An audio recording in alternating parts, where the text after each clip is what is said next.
പ്രസംഗിക്കാൻ സാധിക്കില്ല. ഞാൻ ഉറപ്പിച്ച് പറയുന്നു, ഇന്നല്ലെങ്കിൽ നാളെ ദുർഗയും ലക്ഷ്മിയും സരസ്വതിയും അമ്പിയാ മുർസലീങ്ങളിൽ പെട്ട ആളാണ് എന്ന് തിരുത്തി പറയുന്ന ഒരു സമുദായത്തെ ഞാൻ സുഖപ്രതീക്ഷയോടുകൂടി കാത്തിരിക്കുകയാണ്. അതുകൊണ്ട് ഹിന്ദുക്കളെ മുസ്ലിങ്ങളെ തമ്മിലടിപ്പിക്കേണ്ട പരിപാടിയാണ്. ഹിന്ദു സുഹൃത്തുക്കളെ, നിങ്ങളെ ദേവിമാരെല്ലാം അത്ഭുതക്കുട്ടി തൂക്കി. ഇനി അങ്ങോട്ട് സരസ്വതി നബി, ദുർഗാ നബി, ലക്ഷ്മി നബി. ഈ ചങ്ങായി എന്തിനുള്ള പുറപ്പാടാന്ന് അതിരിയാത്ത അമ്പിയാ മുസ്ലിങ്ങളിൽ പെട്ടതാ പോലും. അത് അംഗീകരിച്ചില്ല. ഇപ്പൊ കുഴപ്പമാണല്ലോ. എന്താ ചെയ്യ?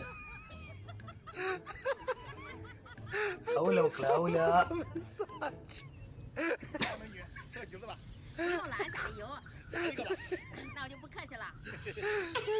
ഭയങ്കര ബുദ്ധി തന്നെ കേട്ടാ, പള്ള നിറച്ചും ബുദ്ധിയാ ചങ്ങായി. അയ്യോ വയ്യ വയ്യ.